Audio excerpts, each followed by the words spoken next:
Idi Mnangagwa odzingwa pachigaro zvinzi ngaabude pachigaro 2030 kuti kudi kwacho taneta naye. Hi guys, welcome to Tife Files TV. If you are new to this channel, please subscribe, but if you are returning subscriber, welcome back.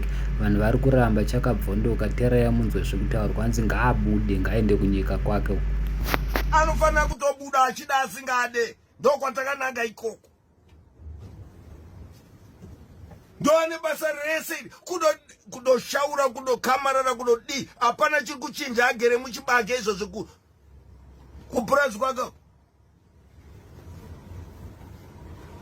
hapana chinochinja. Ndaari kuziva kuti kungobva ipapo check 15 billion yakaba vana vese vasikana vaisiva vechidiki vakarepa vese majera acho abudika ya abude koya vana vaka vari kuti every mine ndo vanotora vakapuwa right iyo nani vana ava vafanira kuzotorwa amusi maZimbabwe ni baba wenyu ndio kuZambia. Go and do it in Zambia.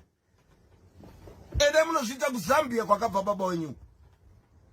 Amusi maZimbabwe muri matsotsi ya muri kutorwa na baba wenyu zvokunyepa kuti akawina election. Win election muZimbabwe asi muZimbabwe uyu tunobata kutaurira saka naari kumira chaizvo kuti kusaitwa election ndopari kaizvo ari kumira kuti Zimbabwe afanira kuenda kuma ari kuzviziva kuti hakuna chake is a foreign bastard. muZimbabwe anotya election unoityira election is free and fair iwe kana uri muZimbabwe. Why are you scared free and fair election? Because you know that you are a fucking bastard wakabva kuZambia. That's why you don't want elections in Zimbabwe. Zvino zviri kuitika uchida usingade. That is kunoti kushanda to make sure that you are gone.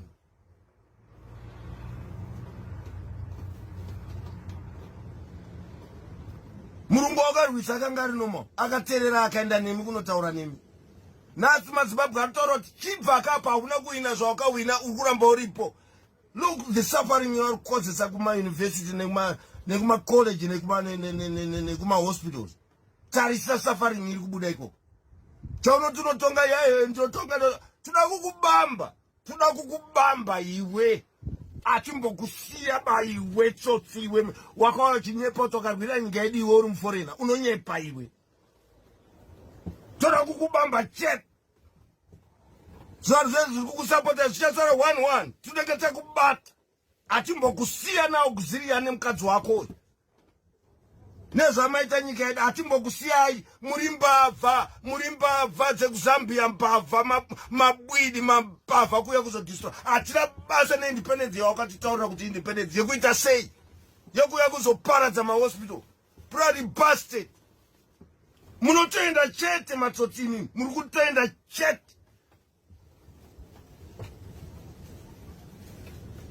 Chicha magadzira ipapapa chicha unotaura kuti kugadzira. What are you doing? Vanhu vedu vari kupera mumahospital. Chauri kugadzira chii titaurire. Vanhu vari kupera mumahospital hakuna kana matishu hakuna kana mvura iri kufambawo. Chititaurira chauri kuita ipapo chitaura ndiri president chii nemikonyoro yese nekuchengeta isingazive life kuti vanhu vanofanirwa kupuwa mvura I'm sure mazvinzwira mega zviri kunzi Idi ngadzokere kunyika kwake. Isusu muZimbabwe tinovhota anenge awina ndiye anopinda pachigaro kwete imimi mbavha munobiridzira apa uri busy kupanana nevana vako mapurazi. Vana vako havasive muno vaudze kuti muri vekuZambia mudzokere kunyika kwenyu. Chii chakadaro chinenge ngozi chakabvondoka.